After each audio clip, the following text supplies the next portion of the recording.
Hello, night listener, and welcome to Little Nightmare. I'm Emma, and tonight I'll be keeping you company to help you fall asleep. But before we begin, make sure to subscribe to the channel and leave a comment telling me where you're listening from. Story 1. I noticed it while brushing my teeth. The water pooled oddly, too still, too clear. My face looked normal, but the background didn't match. Behind me in the reflection, a cupboard door was open. In real life, it was shut. I turned to check, still closed. I looked back into the water. Now the light was off in the reflection. My hand moved differently. Slower, more careful. I stayed still, staring at the rippling surface. And then, in the reflection, I reached for something beneath the sink. Something I haven't reached for yet. Something I don't own. The porcelain felt warm against my palms as I leaned closer.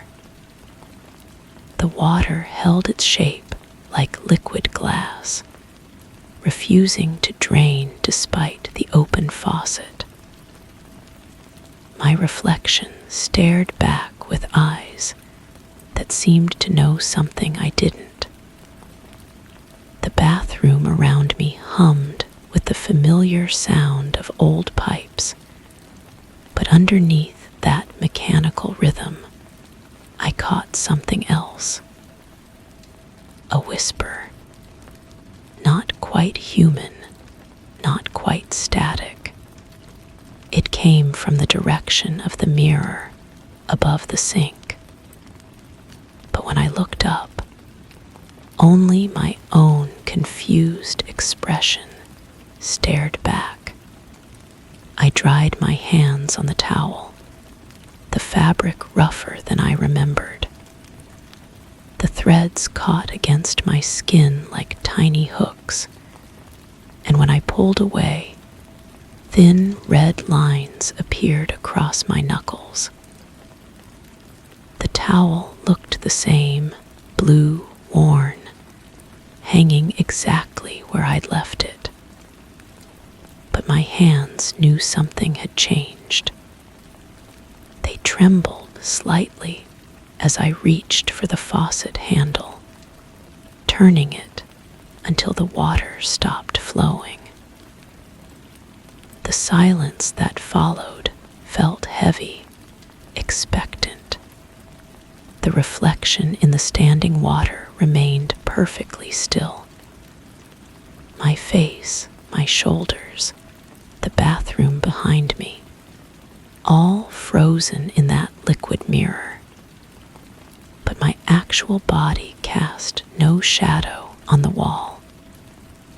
I waved my hand above the sink, watching my real fingers move through empty air while my reflection remained motionless below. The disconnect made my stomach tighten.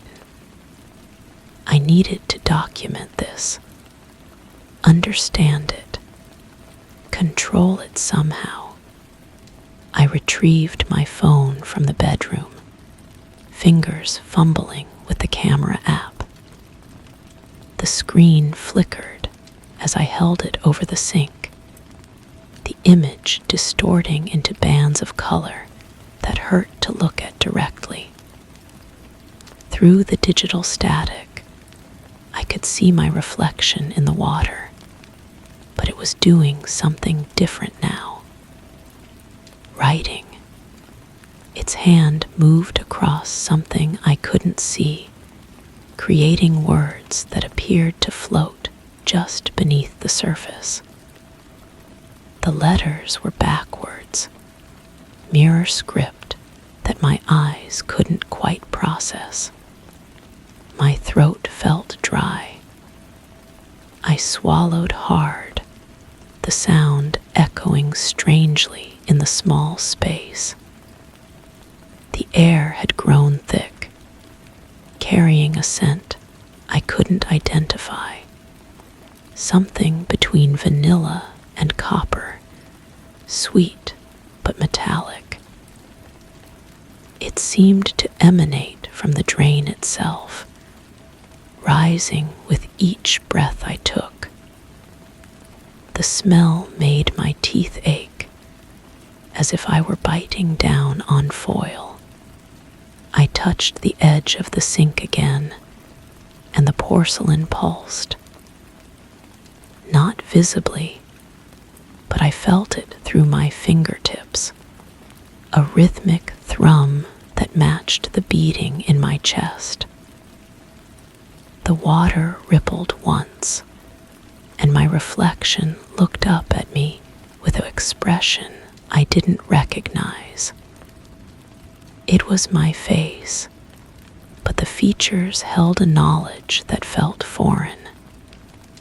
Ancient, patient. The reflection mouthed words I couldn't hear. Its lips moved with careful precision, repeating the same phrase over and over. I leaned closer, trying to read the silent message, but the water's surface began to change. The liquid grew darker, more viscous, until it resembled oil more than water.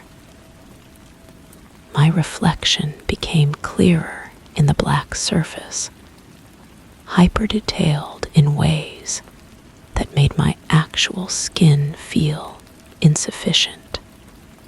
Every pore, every line, every imperfection magnified until I could see things about myself I'd never noticed before.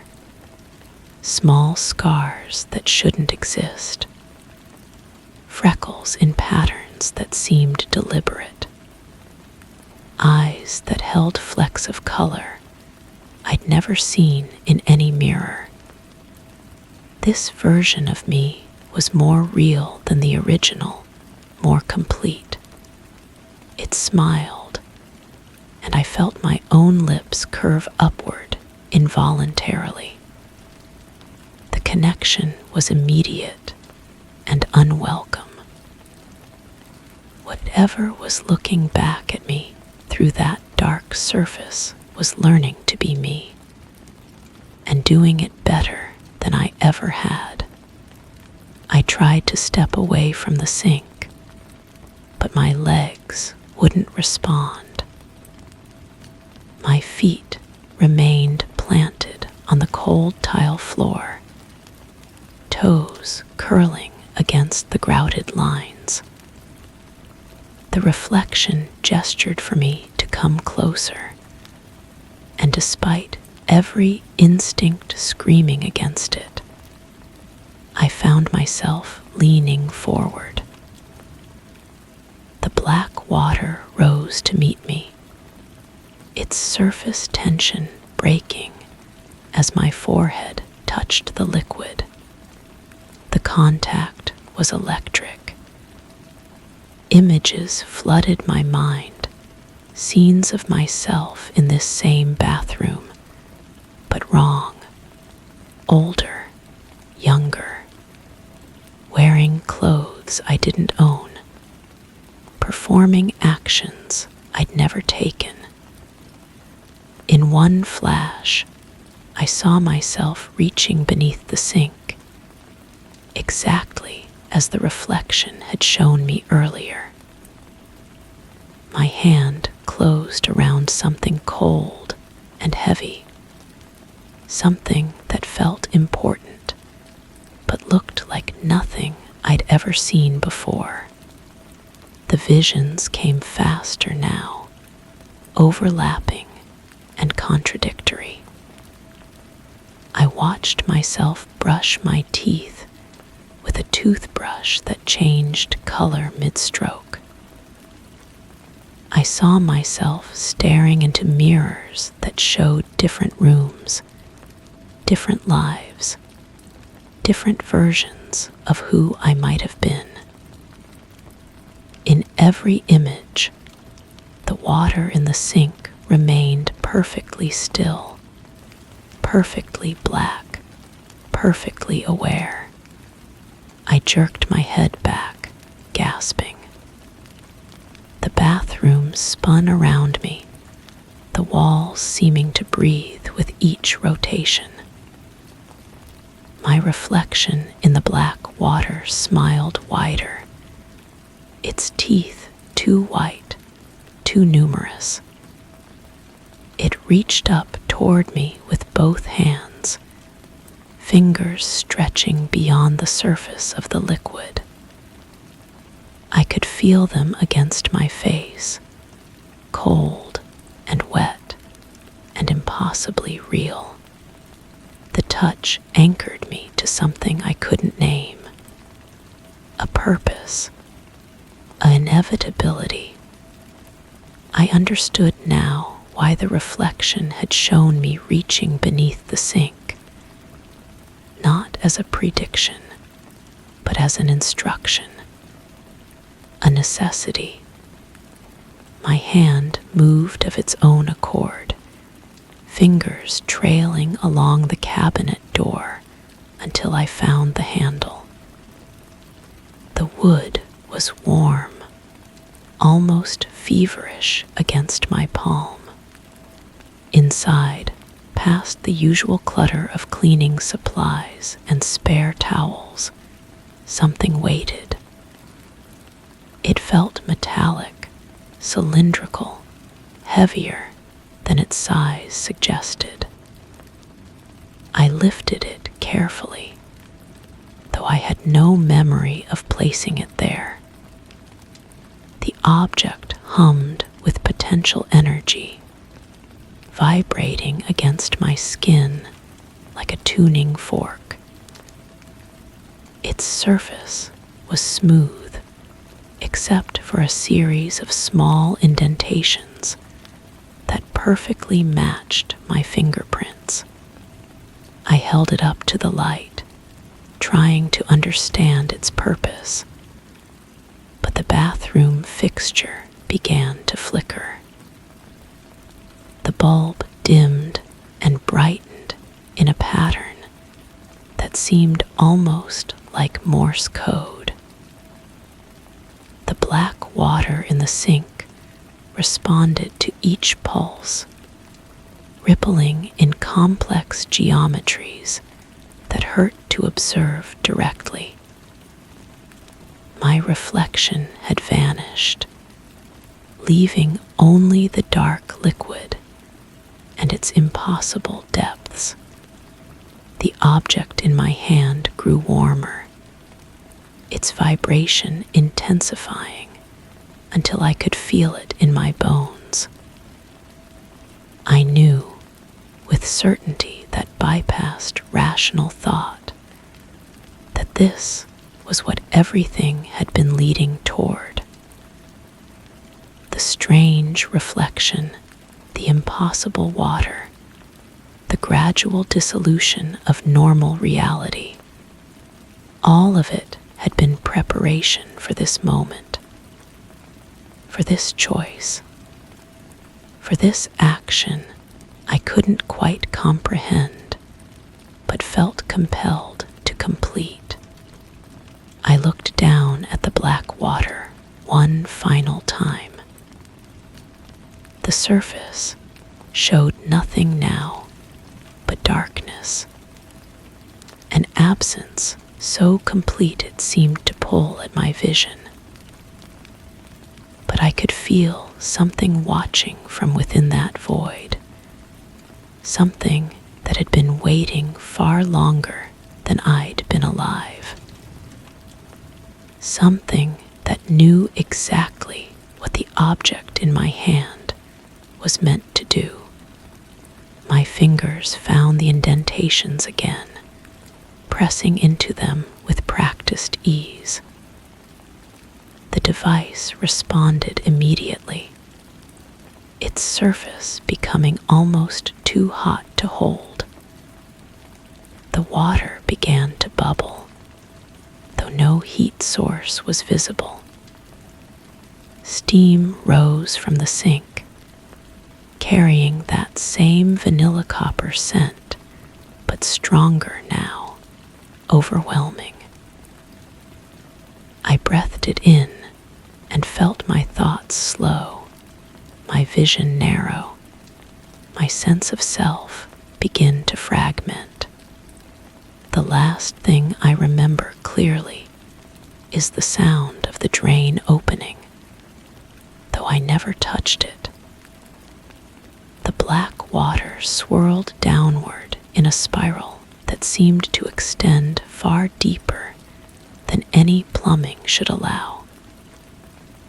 As it drained, I heard whispers rising from the depths, not words exactly, but meanings that bypassed language entirely. They spoke of continuity, of purpose, of the thin membrane between what is and what could be. I still use that bathroom every day. I still brush my teeth at the same sink, but the water never pools quite the same way now, and my reflection always seems to be watching me with eyes that remember things I've tried to forget. Sometimes I catch myself reaching for the cabinet beneath the sink, though I can never quite remember what I'm looking for. The object is gone, of course, or perhaps it was never there at all, but my reflection knows the truth. It smiles when I'm not looking, and sometimes, in the corner of my vision, I can see it reaching for something just out of frame. Something that hasn't happened yet.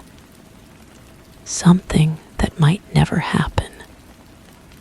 Or something that's been happening all along, in a reality just slightly adjacent to this one, where the water remembers everything and nothing ever truly drains away. Story 2.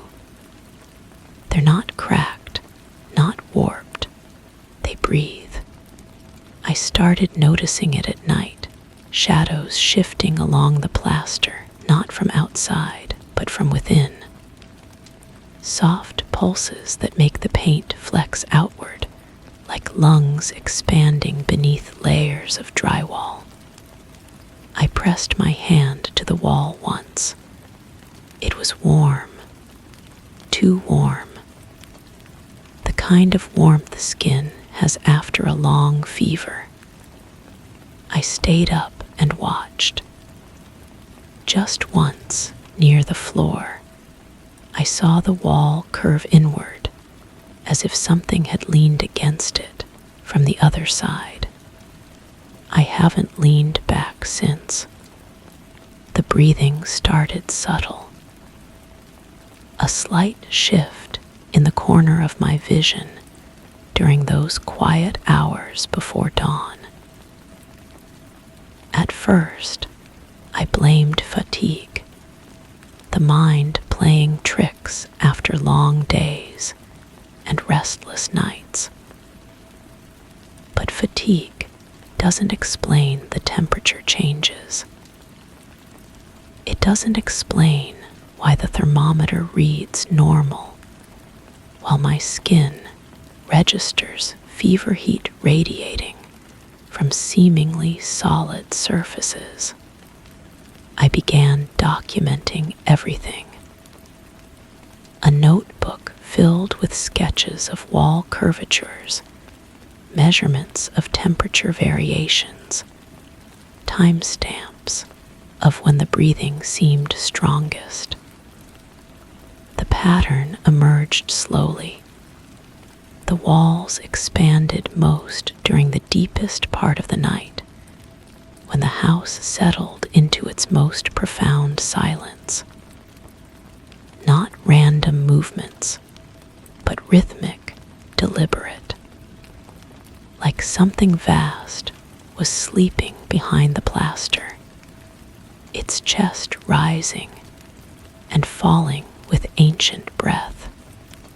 The wallpaper in the bedroom showed it first. Tiny bubbles forming along the seams, air pockets pushing outward from underneath. I pressed my palm against one, expecting it to pop or flatten. Instead, it gave way like skin, soft and yielding, before slowly expanding back to its original shape. The adhesive hadn't failed. Something was pushing from within. I started sleeping in the living room, but the breathing followed me. Different walls, same rhythm. The paint near the ceiling began to show stress marks, hairline creases that appeared overnight, following the contours of what looked like massive ribs pressing against the interior. When I traced them with my finger, they felt warm, almost pulsing with a heartbeat I couldn't hear, but somehow sensed. The contractor I called couldn't see what I saw. He tapped the walls, checked for moisture, examined the foundation. Everything structurally sound, he said, though he kept glancing at the corners with a puzzled expression. After he left, I noticed his handprints on the wall where he'd tested the surface. 5 perfect impressions pressed into the paint, as if the wall had been soft clay. That night, I positioned myself with a camera, determined to capture proof. The lens revealed nothing unusual, but my eyes saw the walls swell and contract with increasing intensity. I reached for the camera's record button just as the wall behind me pressed against my back. A gentle but unmistakable pressure, like a massive hand nudging me forward. The breathing grew stronger. Paint began to peel in long strips, not from moisture or age, but from repeated expansion and contraction. Underneath, the drywall showed smooth indentations, not damage, but impressions. Finger marks, palm prints, the outline of what might have been a face, pressed against the interior surface with enough force to leave a permanent shadow. I tried to rationalize it away. House settling, temperature fluctuations, some sort of unknown gas expanding in the walls.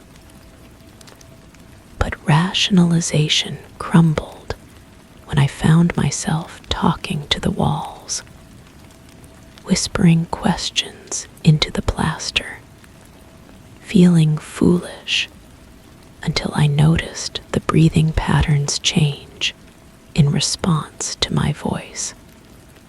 The wall in the hallway showed me something that shattered my last grasp on normal explanations. A bulge appeared at shoulder height, growing slowly, until it resembled a human silhouette pressed against the interior surface. trying to break through, but trying to communicate. I placed my hand against it, and the warmth intensified. The impression moved, sliding along the wall like someone walking on the other side, staying parallel to my movement down the corridor. Sleep became impossible. Every surface in the house pulsed with that slow, steady rhythm. I found myself synchronizing my breathing to match it, unconsciously at first, then deliberately, wondering if this was how communion began. The walls responded to my participation, their movements becoming more pronounced, more urgent. The breaking point came when I woke to find my bedroom wall had curved inward so dramatically that the space felt compressed, smaller.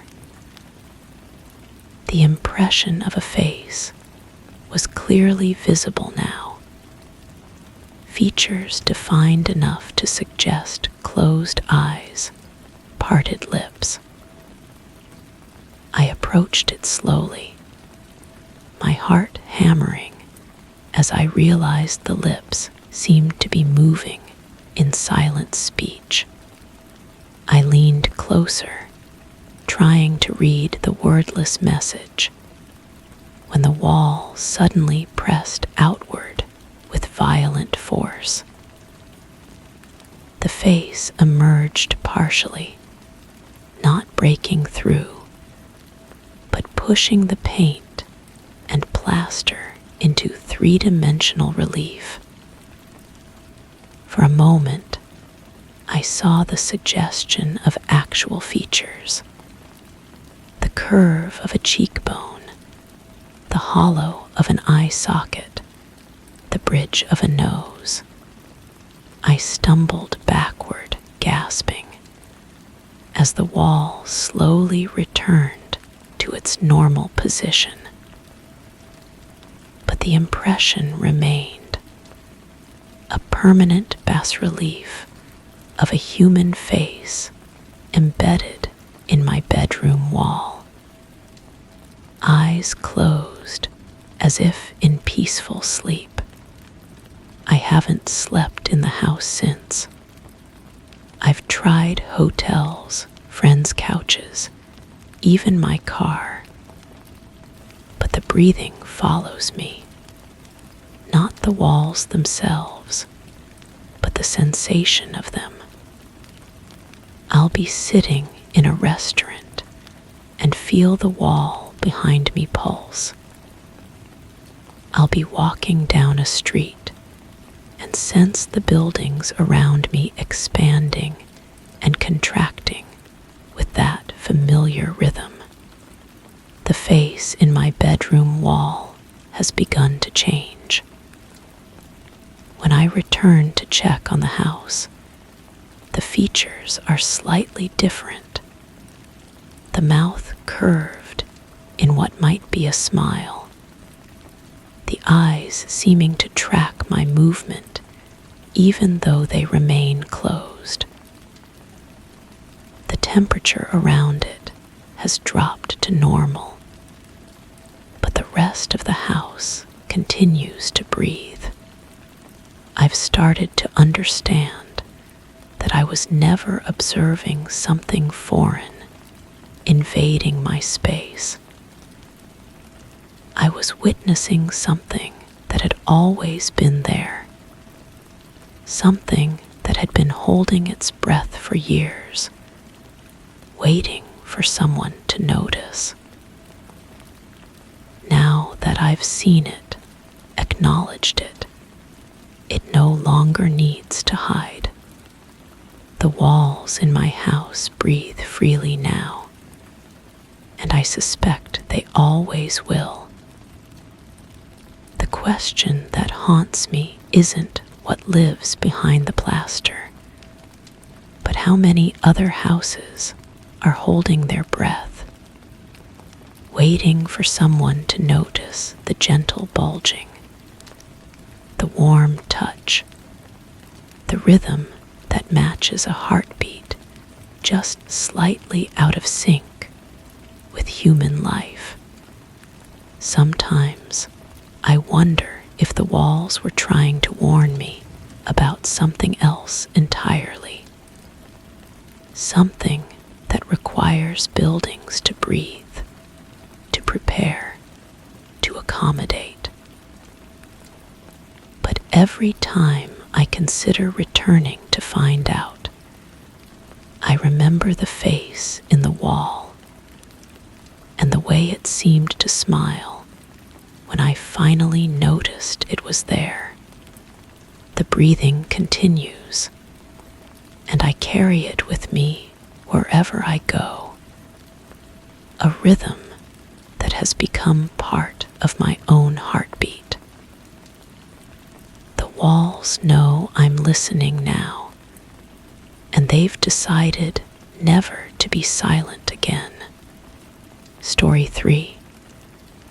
I took the plate off myself, disconnected everything, just exposed wires and silence. But at night, I hear the click, the distinct sound of plastic toggling echoing in the hollow behind the wall. Sometimes once, sometimes 3 times in rapid succession. I thought maybe it was the structure settling. But last night, the click happened at the exact moment I thought something I wasn't ready to admit. And then the room dimmed. The lights stayed on, but the shadows grew thicker. I think the wall is practicing obedience to a rhythm I never taught it. The clicking started after I moved into this apartment. Simple enough explanation. Old wiring, loose connections, thermal expansion. I'm good with my hands, always have been. Fixed plenty of electrical issues before. So when the switch kept making noise, even when no one was using it, I figured I'd solve it the direct way.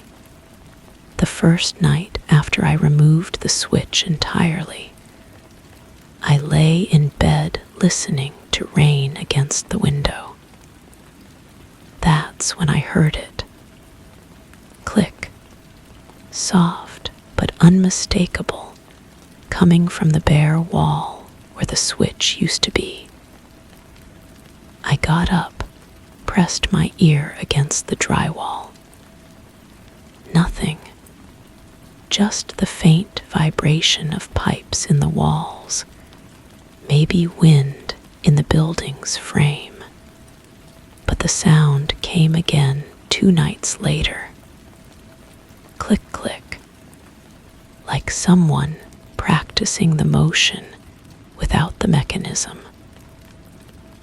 I started keeping a small notebook on my nightstand, documenting each occurrence.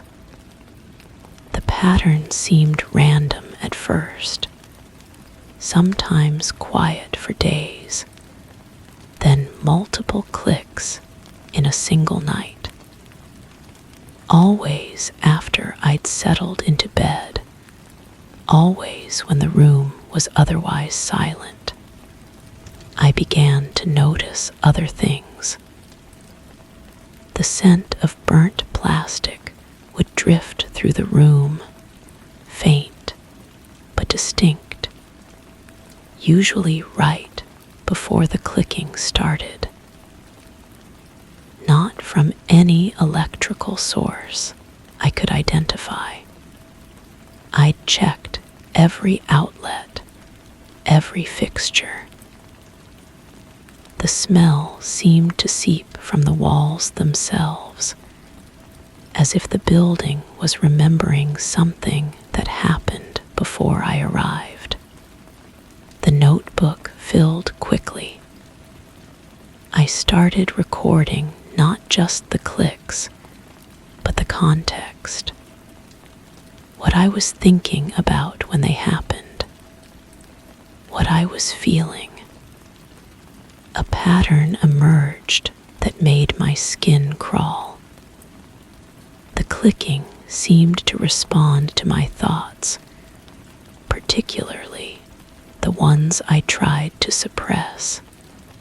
When I thought about my mother's funeral, the sound came immediately. When I remembered the argument with my brother that ended our relationship, 3 quick clicks followed. The wall was listening, learning, cataloging my mental rhythm. I started testing it deliberately, focusing on specific memories while lying in the dark. The correlation was undeniable. I brought a small recording device to bed, hoping to capture evidence. But the microphone picked up nothing except my own breathing and the distant hum of traffic. The clicks existed in a frequency only I could hear, or perhaps they bypassed my ears entirely and spoke directly to some deeper part of my consciousness. Sleep became elusive. I'd lie awake, hyper-aware of every sound, every shadow. The darkness felt dense, almost tactile. Sometimes I'd catch movement in my peripheral vision, not quite shapes, but disturbances in the air itself. When I turned to look directly, nothing was there except the familiar outline of furniture and the pale rectangle of the window. The wall began to feel warm under my palm when I touched it. Not hot enough to indicate a fire hazard, but noticeably warmer than the surrounding drywall. The warmth pulsed gently, like a slow heartbeat. I started pressing my entire hand against it, then my cheek, trying to understand what was happening beneath the surface. One night, I woke to find condensation on the wall around where the switch used to be. Not moisture from humidity, but something thicker, almost oily. It had no smell, but when I touched it, my fingertip came away slightly numb. The sensation lasted for hours, a peculiar deadness that made it difficult to grip things properly. I decided to cut into the wall. If something was alive in there, I needed to see it. The drywall came away easily, revealing the standard wooden frame and insulation.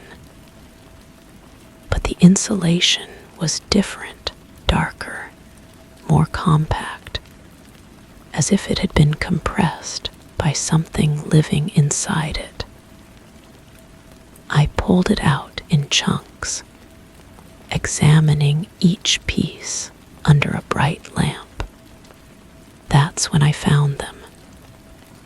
Thin copper wires, no thicker than hair, woven throughout the insulation in patterns that resembled neural networks.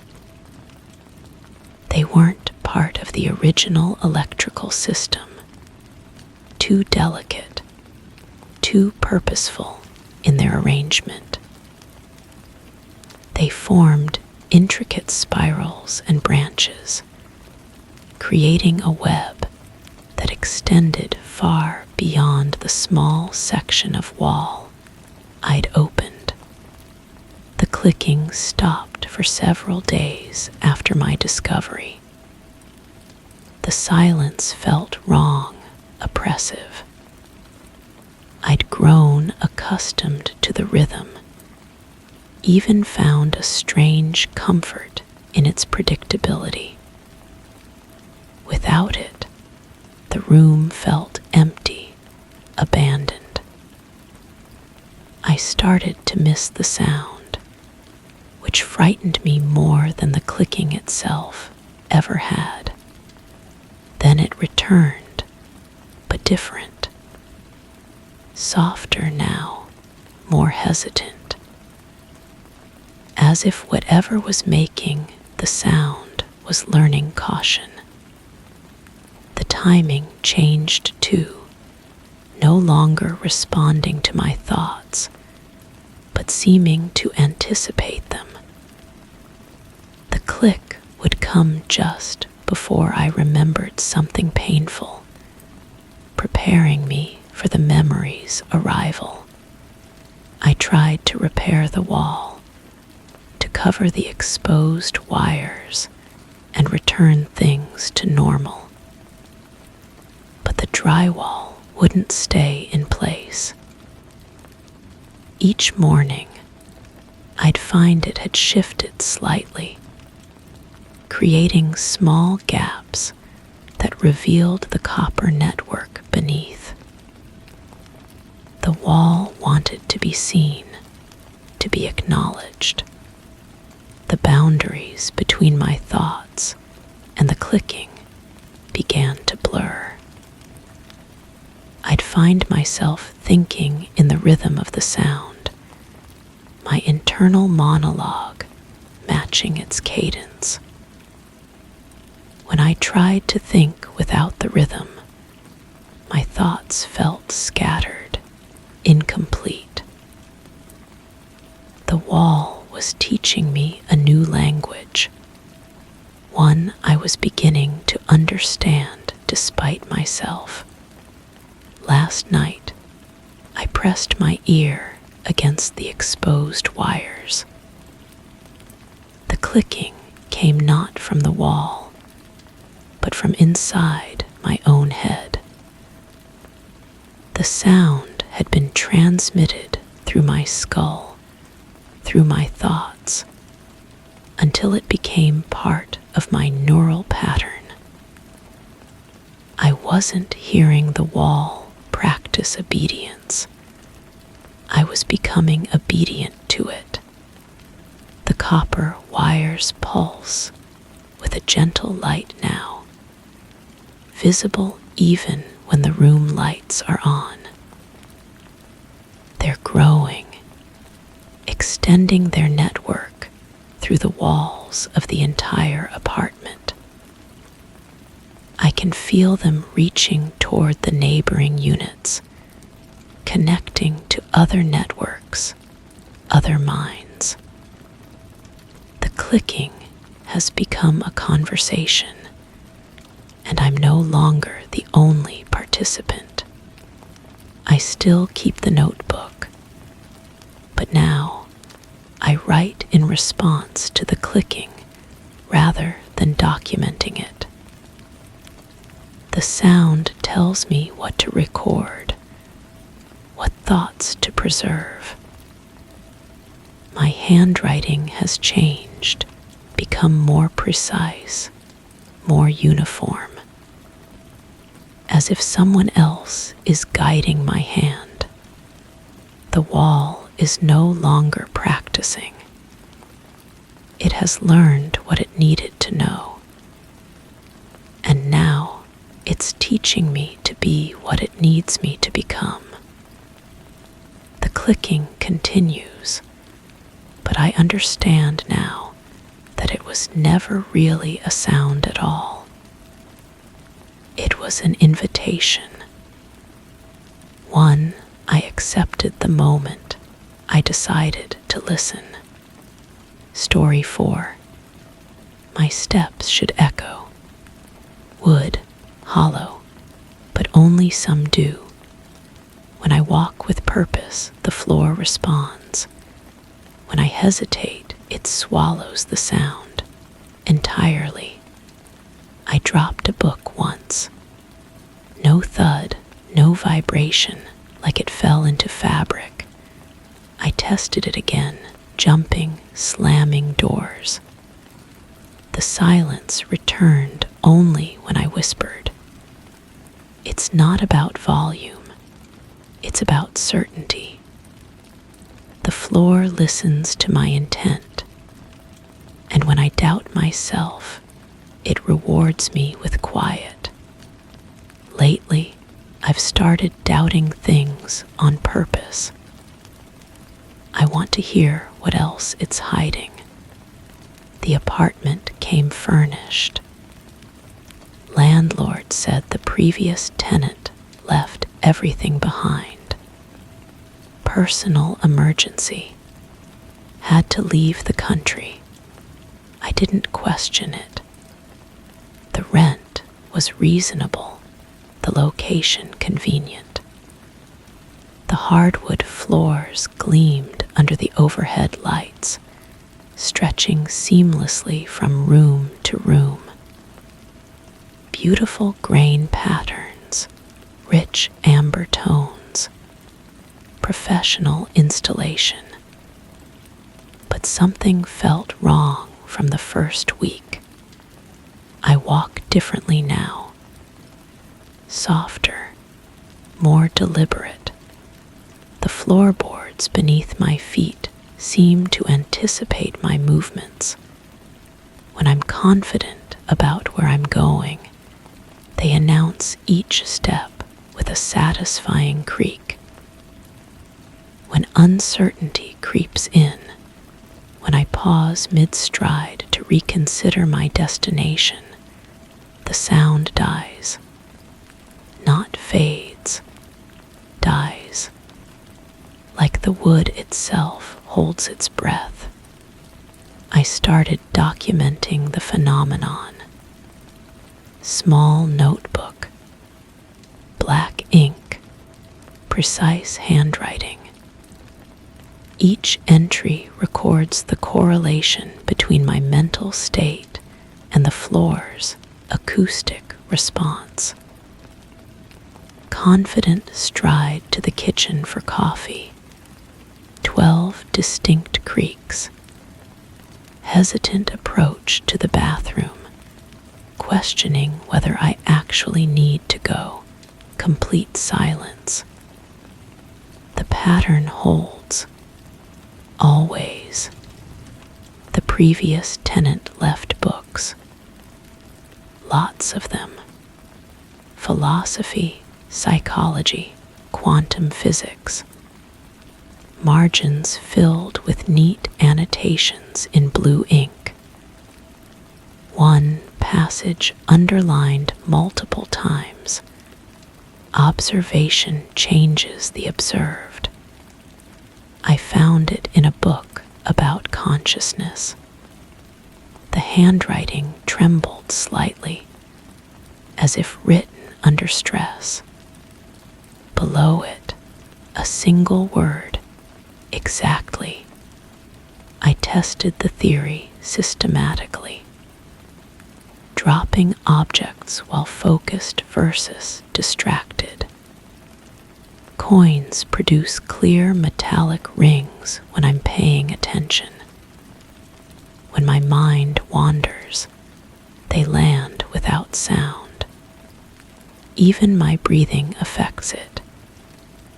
Deep, intentional breaths create subtle vibrations in the floorboards. Shallow, unconscious breathing yields silence. The apartment responds to consciousness itself. The walls began showing similar patterns. when I touch them with purpose, feeling for light switches or hanging pictures, they feel solid, textured, normal. When I brush against them accidentally, they seem to give slightly. Not physically, something deeper, like they're deciding whether to exist fully under my touch. I found a recorder in the closet, digital, battery half drained. The memory contained hours of silence, not empty recordings, silence. The waveform showed activity, but no audible content. Someone had been documenting the same phenomenon. The timestamps were erratic. Some recordings lasted seconds, others hours.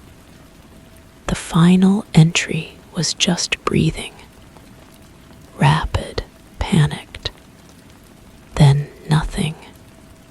The breathing on the recording sounded familiar. Not the voice, the rhythm. The pattern matched my own when I'm nervous, when I'm questioning reality, when I'm starting to doubt what I'm experiencing. I played it back while walking across the room. The floor responded to the recorded breathing as if it were mine. Silence, complete silence. I started leaving the recorder running constantly, playing back the silence while going about my daily routine. The apartment began to feel different, softer, more responsive. The boundaries between rooms seemed less defined. I could swear the hallway was longer sometimes, the kitchen further away, but only when I wasn't really trying to get there. The neighbors started mentioning the quiet, how peaceful it was living next to me. No footsteps overhead, no furniture moving, no signs of occupancy. But I was home. I was always home. I was walking, cooking, living. The sound isolation was perfect, too perfect. Sound waves can't just disappear. They have to go somewhere. I realized the previous tenant hadn't left suddenly. They'd faded, gradually, each day walking more quietly, touching more gently, existing more tentatively.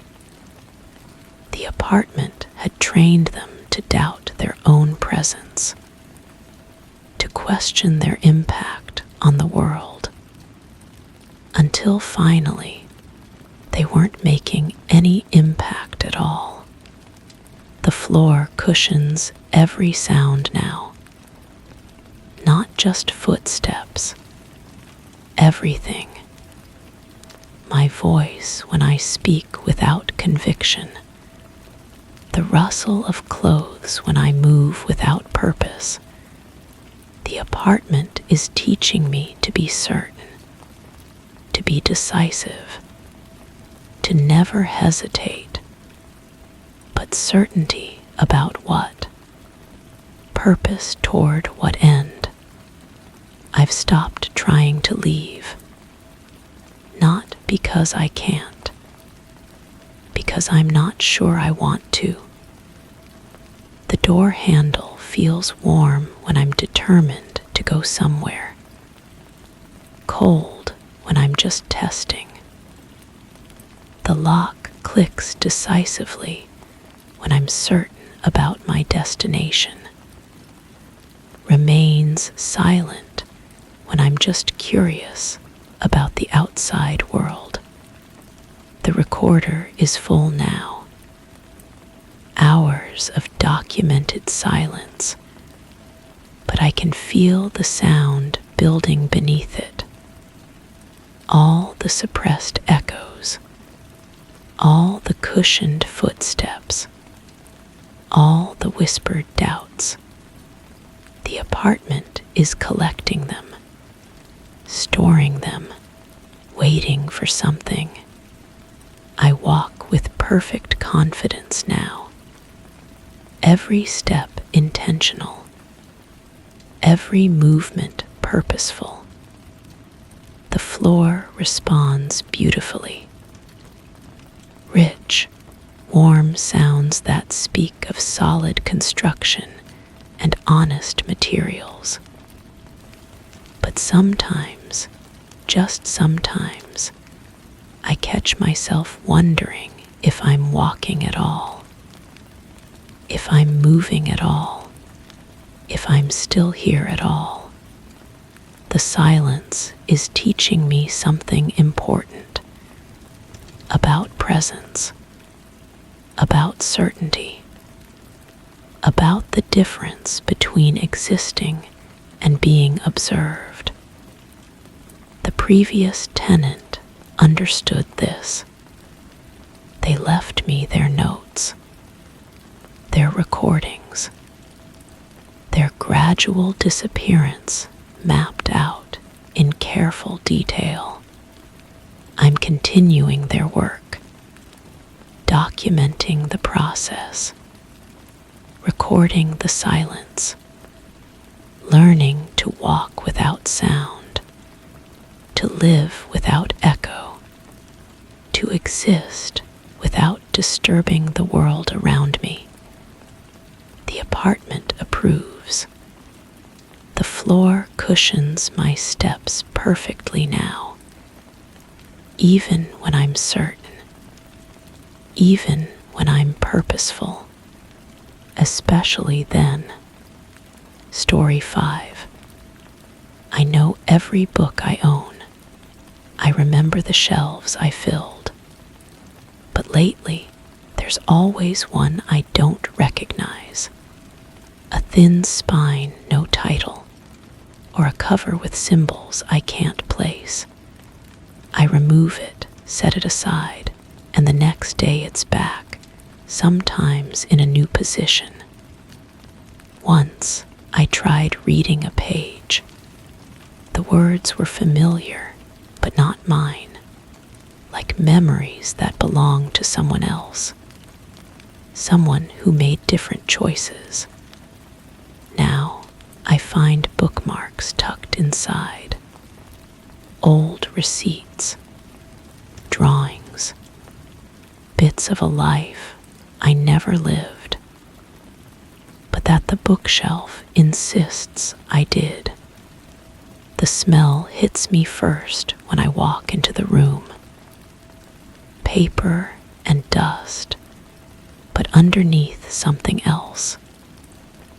Something warm and lived in, like fabric softener from a brand I've never used. My fingers trace the familiar spines, counting them like prayer beads. 27. Always 27. Except today there are 28. The new one sits between my worn copy of poetry and the cookbook with the stained cover.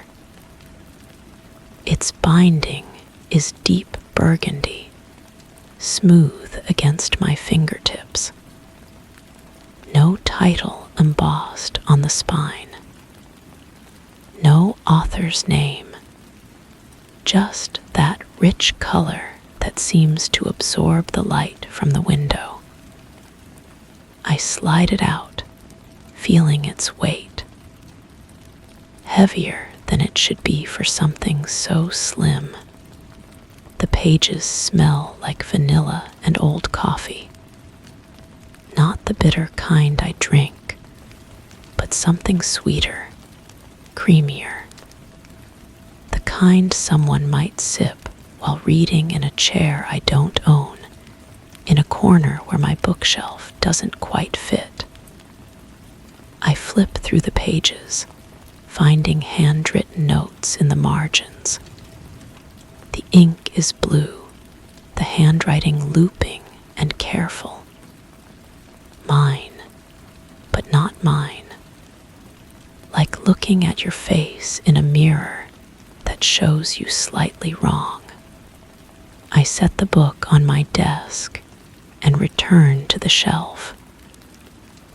27 books. The gap where the burgundy one lived has closed. The other books pressed together like they're keeping a secret. I place it back, watching as the space opens to receive it. Natural as breathing. That first week, I document everything. A notebook dedicated to the anomaly. I sketch the book's position, measure its dimensions, photograph the shelf from different angles. The book appears on different shelves now, sometimes low, where I keep my reference materials, sometimes high, nestled between novels I haven't touched in years, but always there when I count. The handwriting in the margins becomes more frequent. Longer notes now, entire thoughts trailing down the page. Comments about passages I've never read. Insights into stories I've never encountered. But the handwriting remains mine. Every loop of the letters, every way the pen presses into the paper. I recognize the pressure I use, the slight tremor in my hand when I write quickly.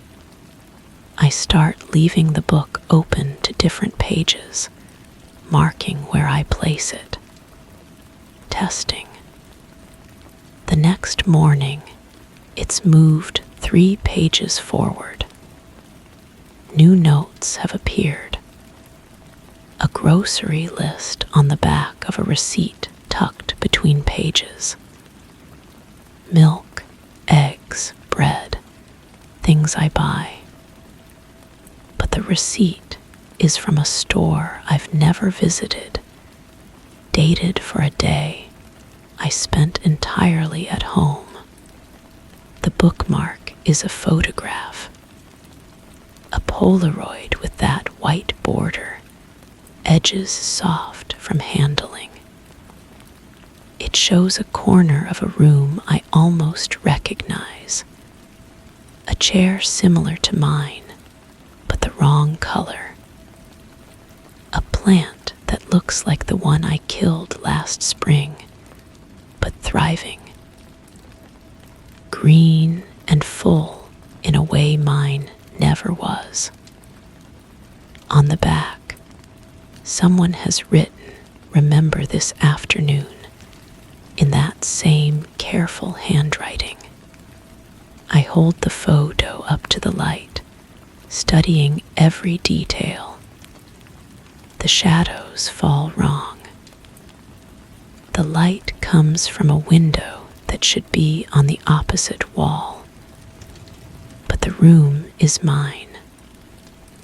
The baseboards, the electrical outlet, the small chip in the wall where I accidentally hit it with a vacuum cleaner. All exactly right, all exactly wrong.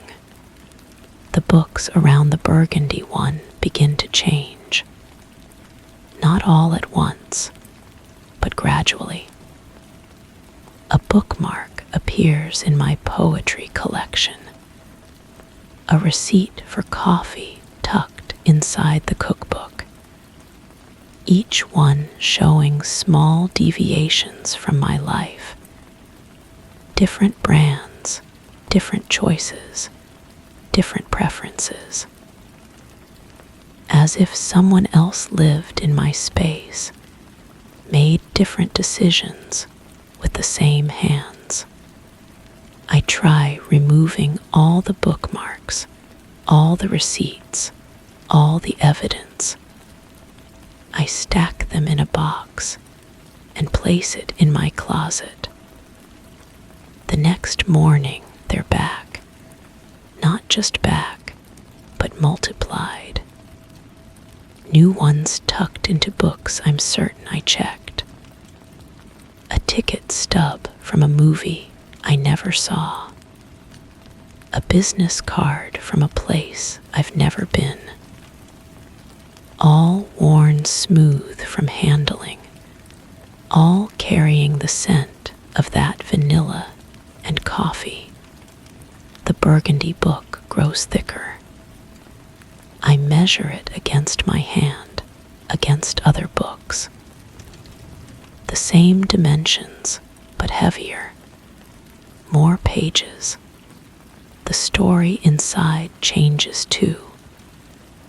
What started as blank pages now holds a narrative I don't remember reading.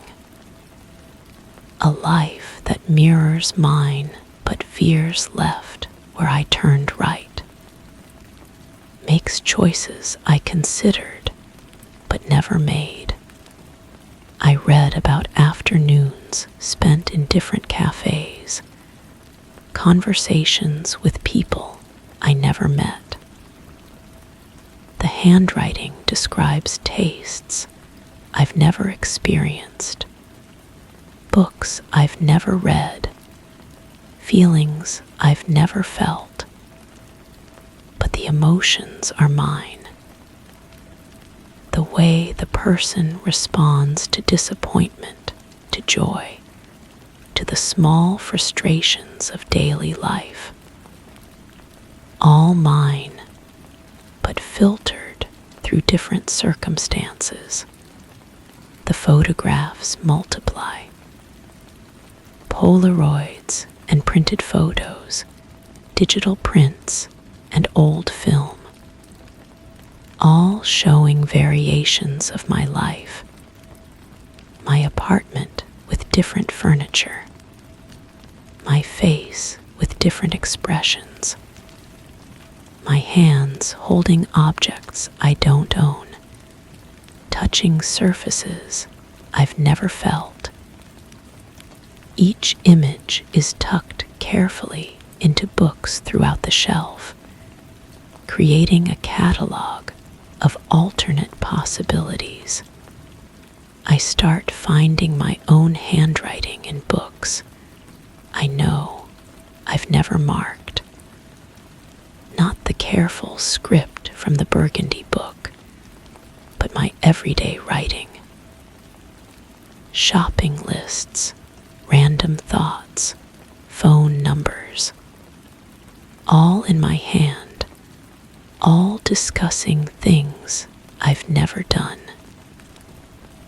As if I've been living a parallel life in the margins of my own books. The shelf vibrates under my touch now. Not constantly, but when I'm searching for something, when I'm trying to understand. A low frequency that travels through the wood and into my fingers. The books seem to lean toward me, spines catching the light differently, as if they're eager to share their secrets. I press my ear to the shelf, listening. Behind the subtle vibration, there's something else. A sound like pages turning, like someone reading aloud in a voice almost like mine. The words are too soft to distinguish, but the rhythm is familiar. The cadence I use when I read to myself, when I'm alone and the words matter. The burgundy book falls open in my hands now. No need to search for the right page. It shows me what it wants me to see. Today, it's a detailed description of a morning I lived differently. I woke up early, made coffee with cream, sat in a chair by the window. But I sleep late, drink coffee black, red standing up. The life in the book is mine, but improved, softer, more intentional. I close the book and place it back on the shelf. The other books shift slightly, making room. As if they're part of a conversation I'm not quite hearing. As if they're keeping track of something I've forgotten. I count them again. 28. Always 28 now. The photographs show me aging differently. Subtle changes accumulating over time. Laugh lines instead of frown lines. Hands that look like they've held different things. A posture that suggests different choices, different paths, but always recognizably me. Always the person I might have been. I leave the bookshelf alone for 3 days. Don't touch it, don't count, don't investigate. When I return, there are 29 books. The new one is black leather, worn smooth. It holds not photographs, but mirror fragments. Small pieces of reflective glass that show my face from angles I've never seen. In each reflection, I'm slightly different. Happier. More tired, more hopeful, more resigned. The mirrors warm under my touch. Not with heat, but with something else. Recognition. As if they've been waiting for me to find them. I hold one up to the light and see myself reading in a library I've never visited. Another shows me sleeping in a bed with different sheets. Each reflection is brief, glimpsing a moment from a life I might have lived. The burgundy book now holds a letter addressed to me. In my handwriting, but more careful than I usually am. It talks about decisions I never made, risks I never took, people I never met. It thanks me for things I didn't do and apologizes for things I never said. It's signed with my name, but the signature is more confident than mine. More certain. I try writing back. A response to the letter, placed carefully between the pages. The next morning, it's gone. But there's a new entry in the book's margins. A reply that answers questions I didn't ask.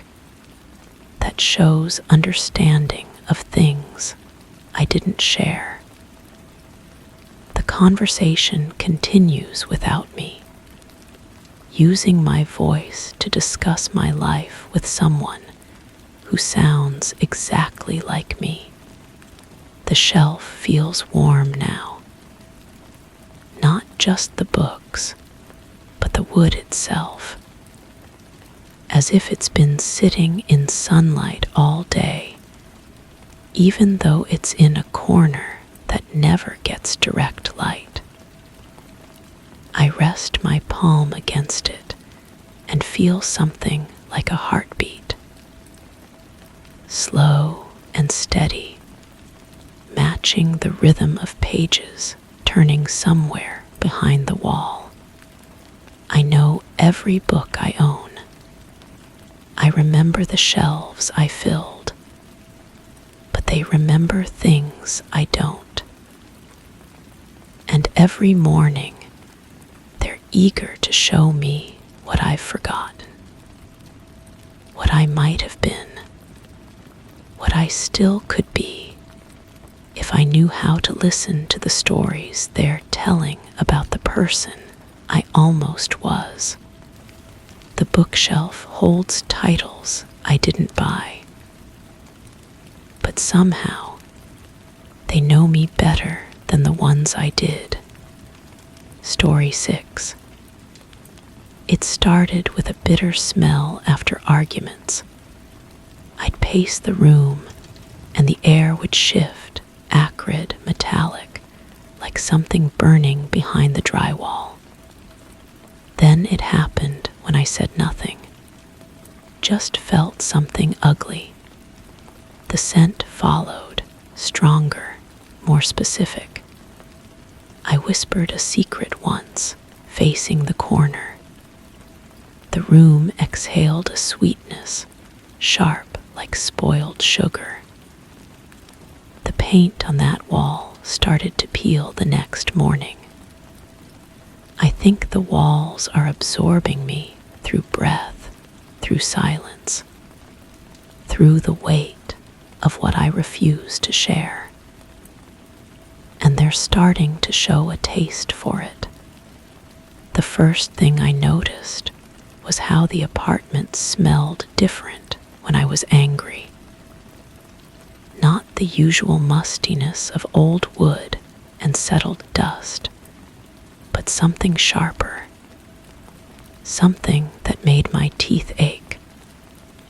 I'd slam a door, curse under my breath, and the air would thicken with this metallic tang, like pennies left in rain. I told myself it was the heating system, old pipes bleeding rust into the atmosphere. But the smell came even when the heat was off. I started keeping a journal, not of my thoughts. I've never been good with words, but of the smells. Tuesday morning, vanilla and rot after crying. Wednesday evening, burning plastic when I lied on the phone. Thursday, nothing, because I spoke to no one, felt nothing worth recording. But Friday, when I held back tears during a conversation with my mother, the entire kitchen filled with the scent of overripe fruit. The walls began to show signs. Subtle at first, a slight discoloration where I'd stood during particularly heated phone calls. The paint would look softer somehow, as if it had absorbed moisture from the air. I'd run my fingers across these spots, and they felt different, warmer, almost pulse-like under my touch, as if something lived just beneath the surface. I started talking to myself more, testing theories. Standing in different rooms, speaking different words with different emotions. The bathroom responded to shame with a sickly sweet rose smell. The bedroom absorbed loneliness and exhaled something like fresh bread, comforting, but somehow wrong. The living room had the strongest appetite. It craved my silences more than my words. When I whispered confessions to the corner where the paint had first peeled, the wall would literally salivate. I watched drops of clear liquid bead along the surface, trickling down like tears. I collected some in a glass once. It tasted like salt and something else, something organic and alive. I spat it out immediately, but the flavor lingered for hours. The electrical devices started responding too. My phone would buzz with notifications when I felt particularly isolated, but the screen would show nothing. The television would flicker during emotional conversations, the static forming patterns that almost looked like words. Once, I swear I heard my own voice whispering back from the speakers, not words I'd spoken, but thoughts I'd kept buried. I tried to document everything. I set up a camera in the corner where the paint was thickest, most responsive. The footage showed nothing unusual, just me standing there, sometimes talking, sometimes silent. But when I watched it back, I could smell everything through the screen, every emotion, every unspoken word. The camera had somehow captured the scents, preserved them in digital amber. The walls began to anticipate me. I'd walk into a room feeling perfectly normal, and the air would already be thick with the smell of whatever emotion was building inside me. They knew what I was going to feel before I felt it. They were learning my patterns, my triggers, my deepest unspoken thoughts. I decided to starve them. I stopped talking altogether, tried to feel nothing, think nothing. But silence fed them too. The walls grew hungry, and hungry walls are dangerous things. They began to emit their own scents, not reflections of my emotions, but alien fragrances that made my head spin. Ozone and copper, flowers I'd never smelled, spices that made my mouth water and my stomach turn simultaneously. The breaking point came during a storm. The walls were practically humming with electricity, and I could taste metal in the air. I'd been silent for 3 days, trying to deprive them of sustenance, when I finally broke. I screamed, not words, just raw sound, and the walls responded with something like ecstasy. The paint began to bubble and shift, forming patterns that looked almost like writing. Foreign characters that hurt to look at directly. I pressed my hand against the wall, and it gave way slightly, like skin under pressure. The surface was warm, almost feverish, and I could feel a pulse beneath it. Not a heartbeat, but something rhythmic and organic. The wall was breathing, and with each breath it drew something from me.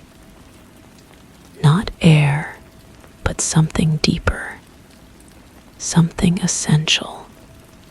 I tried to pull away, but my palm was stuck, not physically, but by some invisible force. The wall was tasting me, really tasting me now, and I could feel it learning things I'd never told anyone. Childhood fears, adult shames, desires I'd buried so deep I'd forgotten them myself.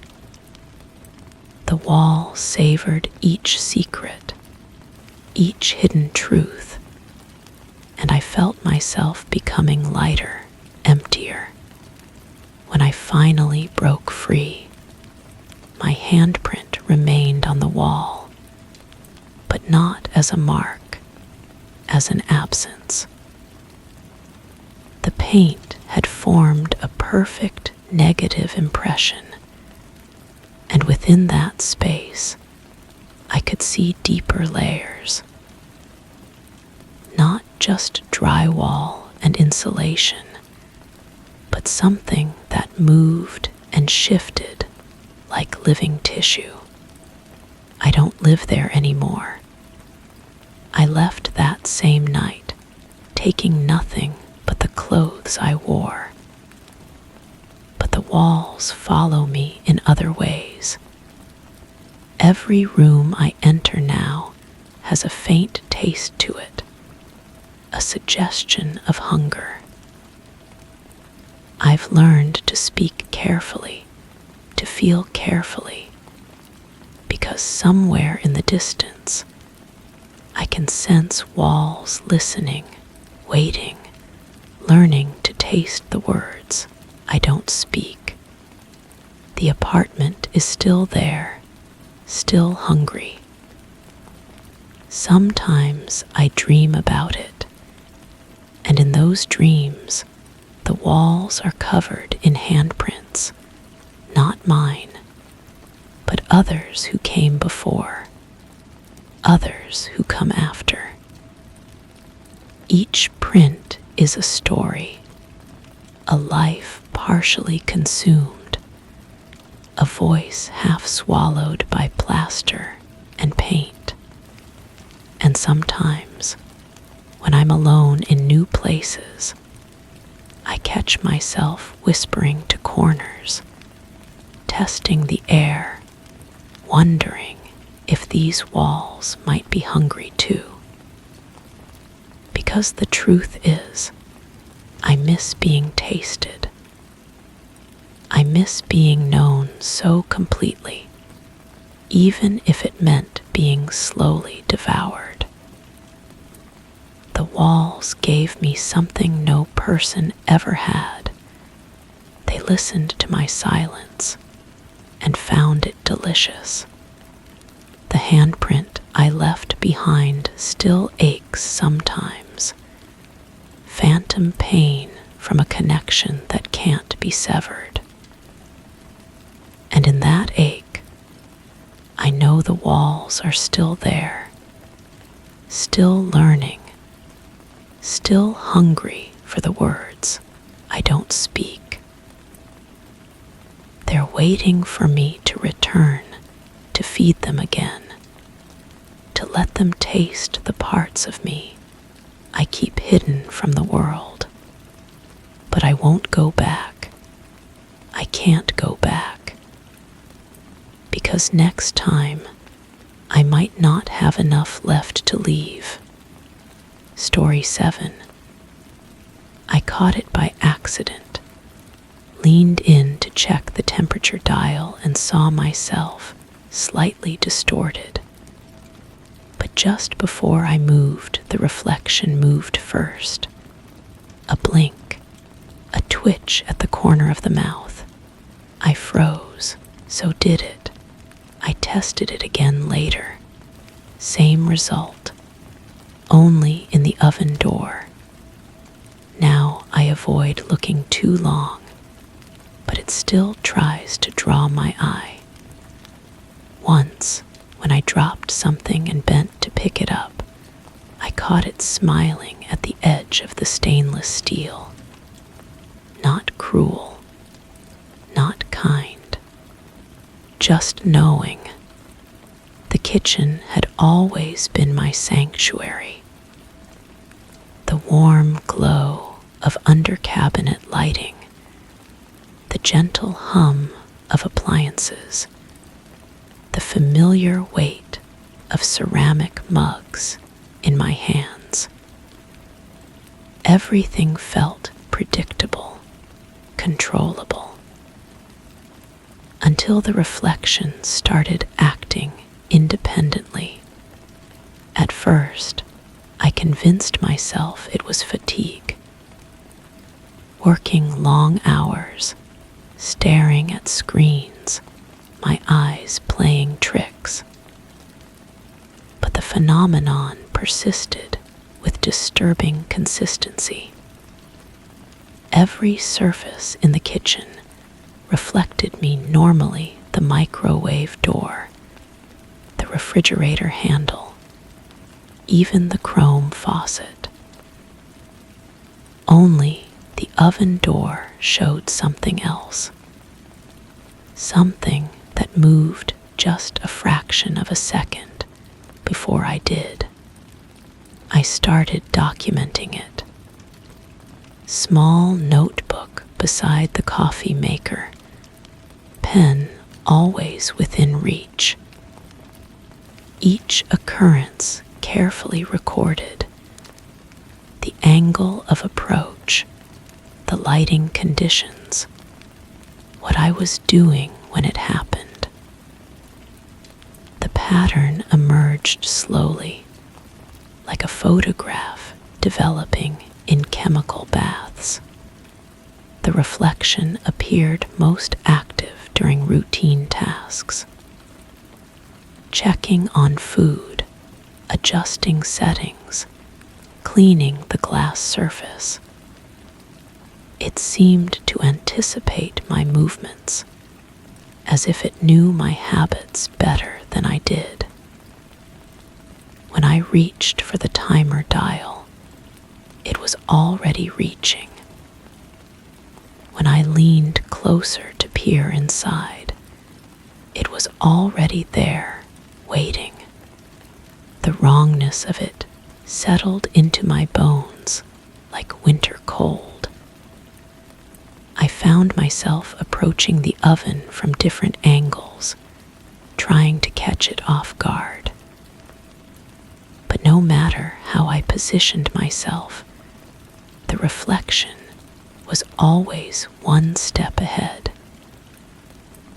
Sometimes I'd catch peripheral glimpses of it moving when I wasn't even looking directly at the door.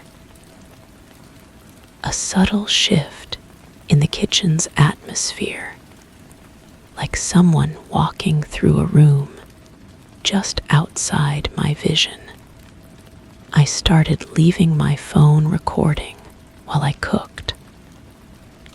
Hours of footage showing me moving normally, my reflection behaving exactly as it should.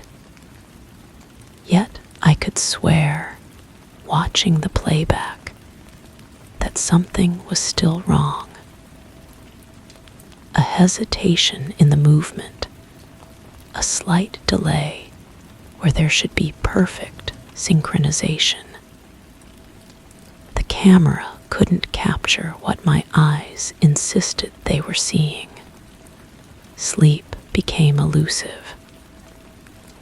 The kitchen's soft nightlight cast gentle shadows, but I could feel the oven door's presence like a dark mirror in the corner of my vision. I'd wake at odd hours with the certainty that someone was watching, only to find the kitchen empty and still. Yet the stainless steel surface seemed to hold a faint warmth, as if recently touched by invisible hands. I tried covering the oven door with a towel, but the fabric kept slipping. Tried turning off all the lights, but the reflection was somehow visible even in complete darkness. Tried cooking with my back to the appliance, but the sensation of being watched grew so intense I could barely function. The breakthrough came while preparing dinner. I was reaching for a spice jar when the reflection suddenly stopped moving entirely. I continued my motion, but it remained frozen, hand halfway to the cabinet. For several heartbeats, we were completely out of sync. Then, slowly, deliberately, it turned its head and looked directly at me, not at my reflection, at me. The eyes in the oven door held intelligence, recognition, something approaching amusement. It raised one hand and pressed it against the glass from the inside. The surface fogged slightly around the palm print, impossible warmth radiating through the metal. I backed away, heart hammering, but the reflection didn't mirror my retreat. Instead, it stepped closer to its side of the glass, pressing both hands against the surface now. The fog spread, and in it, letters began to appear. Backwards, as if written from the inside. Can you see me now? The kitchen suddenly felt too small, too warm, too familiar. I ran to the circuit breaker and shut off power to the entire room. In the darkness, I could hear the oven door creaking open, the soft whisper of feet on linoleum, the almost silent brush of fingertips against the wall, feeling their way toward where I stood. I left the house that night, stayed elsewhere for weeks. When I finally returned, the kitchen appeared normal.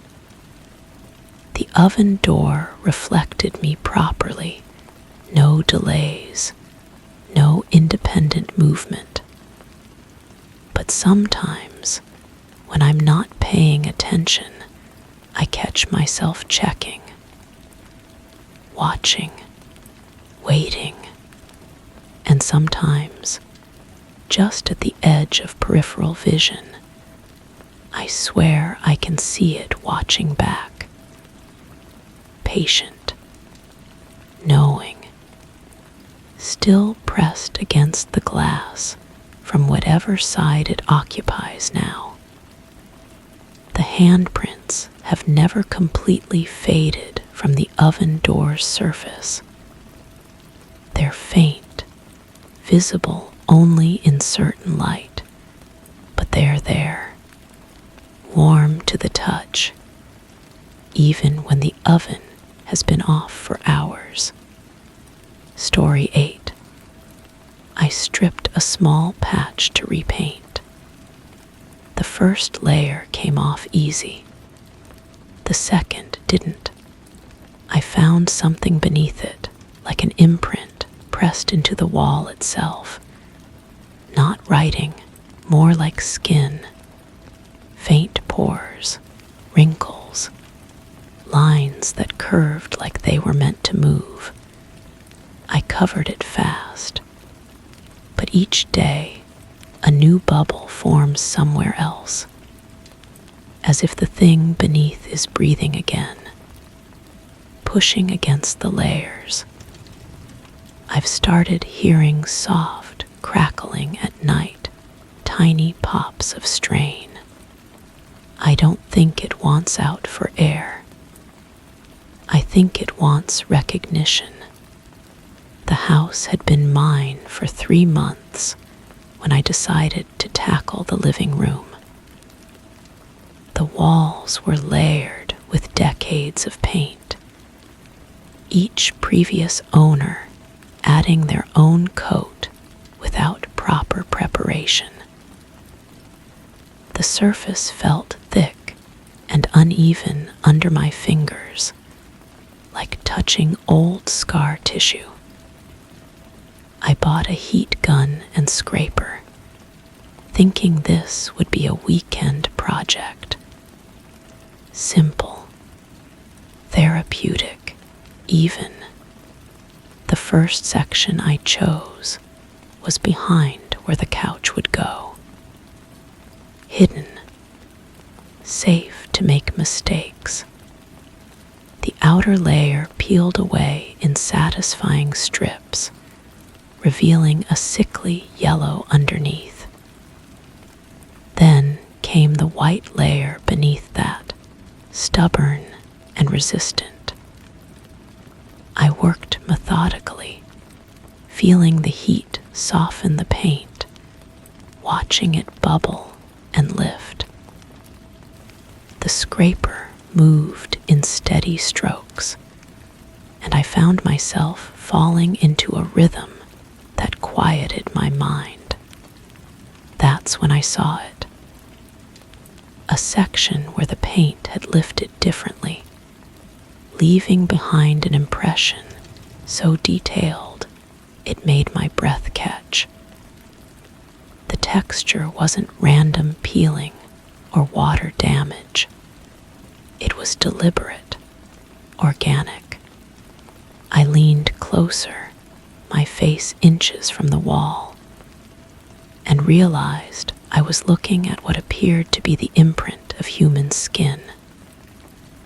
The pattern was too complex to be coincidence. Tiny pores, the delicate lines of fingerprints, even what looked like the creases around an eye socket. I stepped back, heart hammering. The logical part of my mind searched for explanations. Maybe someone had pressed their face against wet paint decades ago. Maybe it was a trick of the light, or my imagination filling in patterns that weren't really there. But even as I told myself this, I could see the unmistakable curve of a cheekbone, the slight depression where a nose would rest. I covered it immediately, rolling a thick coat of primer over the section. The white paint went on smooth, erasing the disturbing image completely.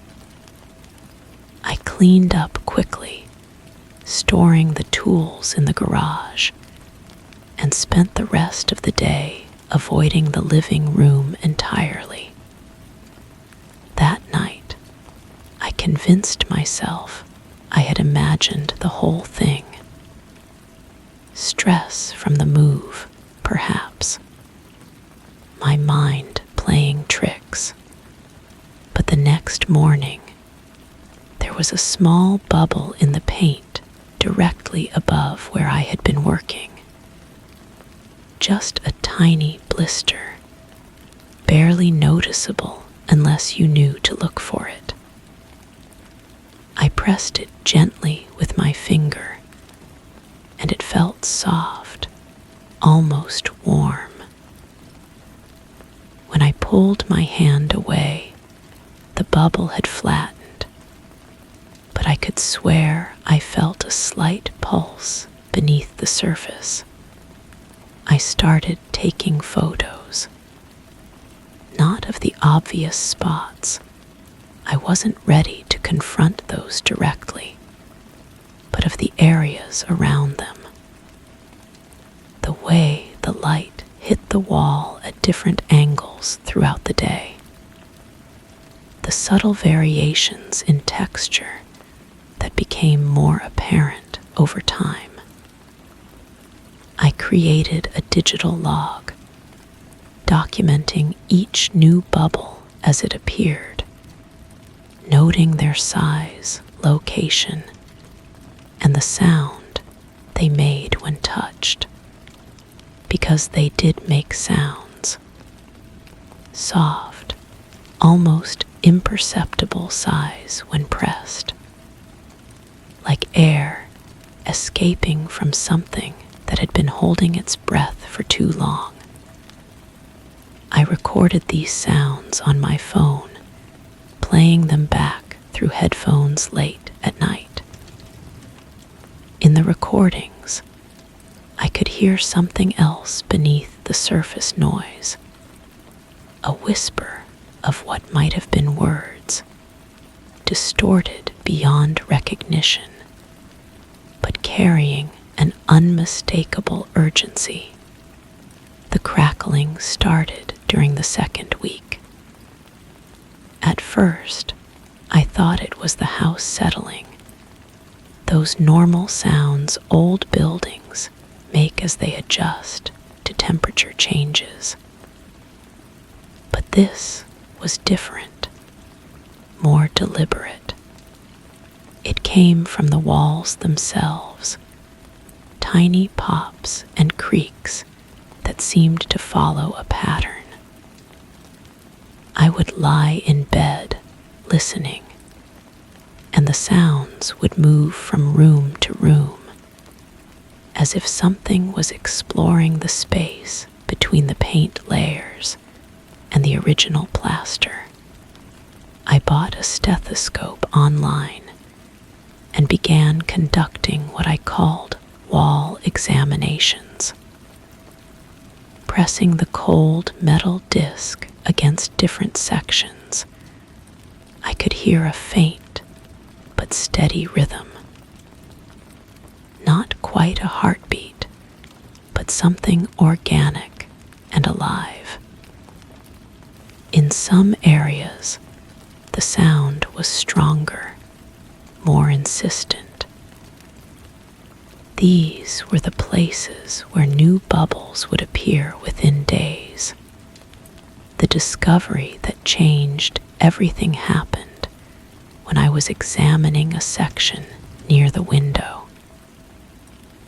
As I moved the stethoscope across the surface, I found a spot where the rhythm suddenly doubled, then tripled, as if multiple sources were synchronizing. I marked the location with pencil and returned to it repeatedly over the next few days, watching as the paint above it began to soften and shift. When the bubble finally formed, it was larger than the others, and the impression beneath was clear enough to identify. An ear, complete with the delicate whorls and curves that make each person's ear unique. I could see the outline of the lobe, the intricate folds of cartilage, even what looked like the shadow of hair around the edges. I stopped sleeping in the house that night. Instead, I sat in the living room with my laptop, documenting everything. The photos showed a progression I hadn't noticed while living through it day by day. The bubbles weren't random. They were forming a pattern, a configuration that suggested something much larger than individual features. A complete form was emerging from beneath the paint, revealing itself one small section at a time. I tried to scrape away more of the paint to see the full scope of what was hidden underneath. But as soon as I began working, the crackling sounds intensified, becoming almost frantic. The wall grew warm under my hands, and I could feel vibrations traveling through the plaster, as if something was responding to my efforts. The more I scraped, the more agitated the presence became. The breaking point came when I decided to document the process on video. I set up my camera and began carefully peeling away paint from a section where I suspected more features might be hidden. The first few strips came away normally, but as I worked deeper, the paint began to move on its own, curling and twisting like it was alive. The crackling became a constant rustling, and I could hear something that sounded unmistakably like breathing. That's when I saw the eye. Not just the impression of an eye, but something that looked back at me with an intelligence that made my hands shake. The pupil was a deep void in the wall, and around it, the paint had formed perfect lashes, each one detailed and precise. As I watched, paralyzed, the eye blinked. A slow, deliberate movement that sent pieces of paint falling to the floor. I ran, left the camera running, left the tools scattered across the floor, and didn't return until the next morning. When I reviewed the footage, the eye was gone. The wall showed only normal paint bubbles, but the audio track captured something I hadn't heard in real time. A voice, distorted but clearly human, repeating a single word over and over. Please. Now I live with the knowledge that someone is trapped beneath the paint. Not dead, not gone, but suspended in a space between the wall and the surface, aware and waiting. The bubbles still appear more frequently now, and each one shows me a little more of who they are. A hand, a section of forehead, the curve of a shoulder. They're not trying to escape, I realize. They're trying to communicate. I've stopped trying to paint over the bubbles. Instead, I've begun responding to them. When a new one appears, I touch it gently and whisper that I see them, that I know they're there. The crackling has become softer, less frantic, almost grateful. But I know this is only the beginning. Each night, I feel the walls growing warmer, and I wonder how many others are waiting beneath the layers, hoping someone will finally notice them. The house is full of voices now, too quiet to hear, but impossible to ignore. They don't want out. They want something much more profound than freedom. They want to be remembered, to be known. I'm the only one who can see them clearly enough to understand what they're trying to say.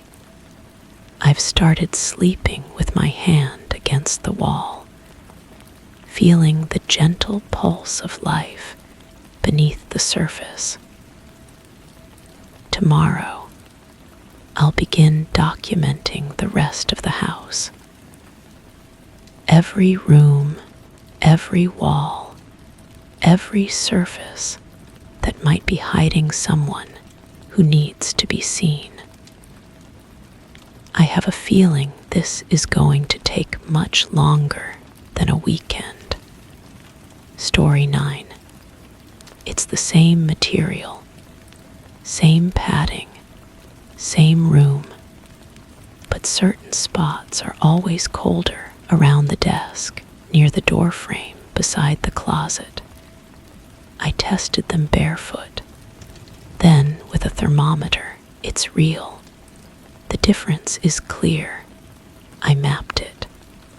The coldest places form a pattern, one that aligns with moments, actions, things I did while standing in those spots, things I wish I hadn't. Now, if I sit in the center of the room and close my eyes, I can feel the coldness pulse gently toward me, like the carpet remembers, like it's asking for more. The first cold spot appeared the morning after I moved in. I noticed it while arranging furniture, my bare feet suddenly encountering a patch of carpet that felt like winter air against my skin. The sensation was so sharp, so unexpected, that I jerked my foot away instinctively. When I knelt to examine the area, my fingers found nothing unusual, just the same beige fibers, the same soft texture as everywhere else. I pressed my palm flat against the spot. The cold seeped through my skin like water through fabric, creating a tingling that traveled up my arm. I moved my hand to adjacent areas, feeling the normal temperature return immediately. The boundary was precise, almost surgical in its definition. That first cold spot measured exactly 18 inches in diameter. I know because I traced it with my finger, following the invisible line where warmth surrendered to chill. The perfect circle sat directly in front of my bedroom door, where I had stood the previous evening, hesitating before entering, where I had made a choice that felt wrong even as I made it. Over the following days, more cold spots emerged. Each one appeared suddenly, fully formed, as if the carpet had been holding its breath before releasing another pocket of winter. I began documenting them obsessively, sketching their locations and measuring their temperatures. The readings were consistent, always 7 degrees below the surrounding area. Always perfect circles. Always in places where I had paused, where I had decided something significant. The spot near my desk materialized after I deleted the message. I had typed it, retyped it, my cursor hovering over the send button for what felt felt like hours. When I finally pressed delete instead, the floorboards beneath my feet seemed to exhale, and by morning, another circle of cold had claimed that exact space. I started wearing socks constantly, then slippers, then thick boots inside my own home. But the cold found ways to reach me anyway. It would seep through the rubber soles during the night, waking me with the sensation of standing on frozen ground. I would stumble to the bathroom, my feet finding each cold spot with unerring accuracy, as if they were magnetic. The pattern became undeniable. Every cold spot corresponded to a moment of moral compromise, a small betrayal, a choice that served my comfort at someone else's expense. The carpet was mapping my ethical geography, creating a topographical survey of my characters' weak points. I tried everything to warm those spots. Space heaters, heating pads, even poured hot water directly onto the fibers. The water would steam and evaporate, but the cold remained unchanged, as if it existed in a different dimension entirely. The carpet would dry, looking perfectly normal, but my feet would still recoil from those cursed circles. The sounds started during the third week. At first, I thought it was the heating system adjusting to the temperature variations. Soft clicks and whispers that seemed to originate from beneath the floor. But when I pressed my ear to the cold spots, I could hear something else, a rhythmic pulsing, like a heartbeat slowed to an inhuman pace. I began recording these sounds, holding my phone against each cold spot for hours. The audio files revealed layers of noise I couldn't hear with my naked ears. Whispers that sounded almost like words, rustling that resembled pages turning, and underneath it all, that persistent pulse that matched the rhythm of my own guilty conscience. The smell came next. Not unpleasant exactly, but wrong. Like flowers left too long in stagnant water, or the air after a thunderstorm that never quite arrives.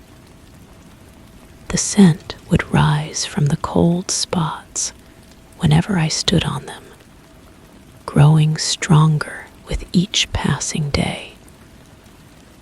It reminded me of something I couldn't quite place, something from childhood that made my stomach clench with unnamed dread.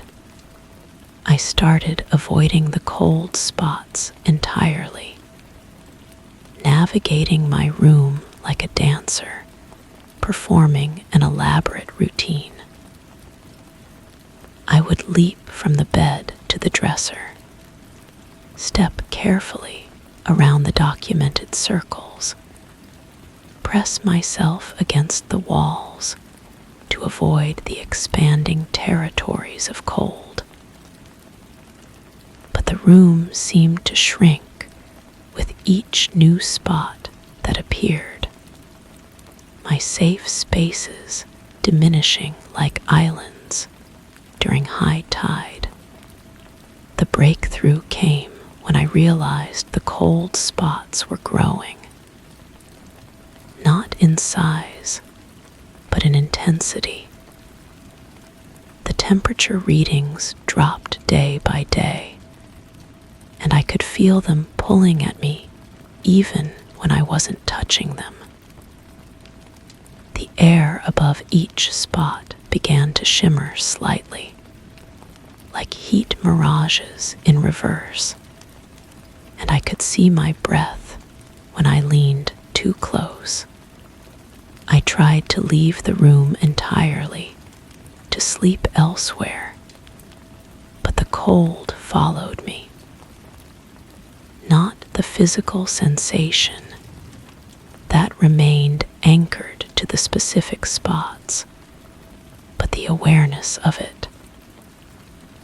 I could feel those circles of judgment pulsing beneath me no matter where I went, like a second heartbeat that counted not time but transgressions.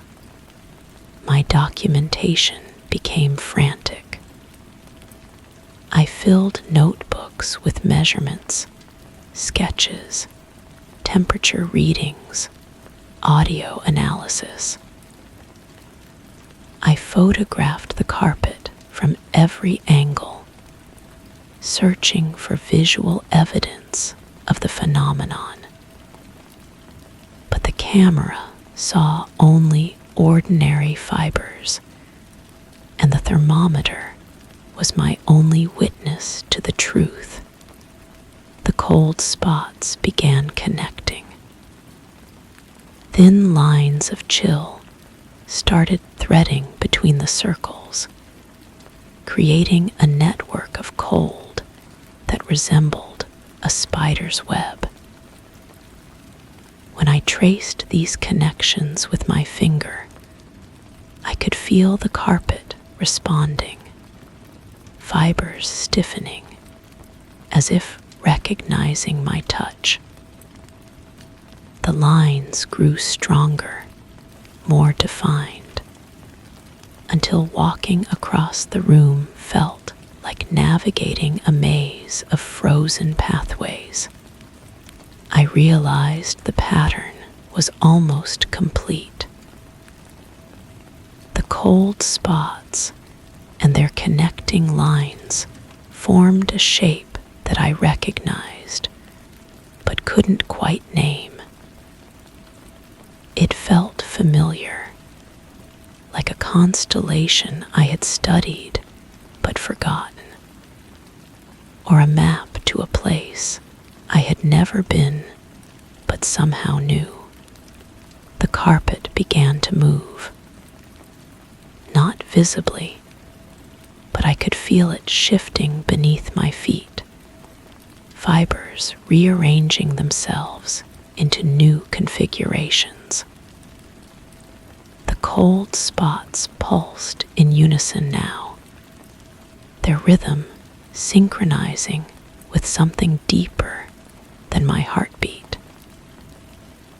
When I stood in the center of the room, surrounded by the network of cold, I felt like I was standing at the center of a vast, patient intelligence.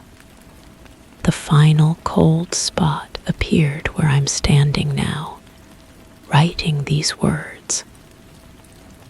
It formed beneath my feet as I wrote the first sentence, and I watched the temperature drop on my thermometer as I continued. This spot is different from the others. It's not a circle, but a spiral, and it's growing wider with each word I write.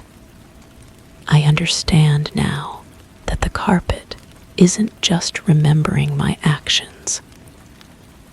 It's collecting them, storing them, preparing them for something.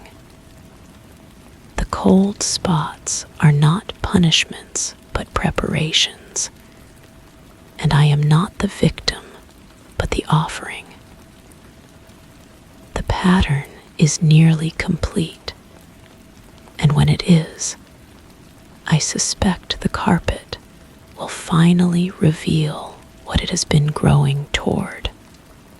The spiral beneath my feet is almost perfect now, and I can feel it pulling downward, as if the floor itself is becoming liquid. The cold has reached a temperature my thermometer can't measure, and my feet are beginning to numb. But I cannot stop writing, cannot step away from this final spot, because I understand that this is where the story was always meant to end. The carpet has taught me that some choices cannot be undone, only documented. Some regrets cannot be forgotten, only mapped. And some floors remember everything we do upon them, storing each moment of weakness until the pattern is complete and the true purpose is revealed. The cold is spreading upward now, traveling through my legs like liquid nitrogen in my veins. But I am not afraid. I am curious, because after all these weeks of documentation and measurement, I am finally about to discover what the carpet has been growing toward, what it has been preparing me for, and I suspect that discovery will be worth every cold step I have taken to reach it.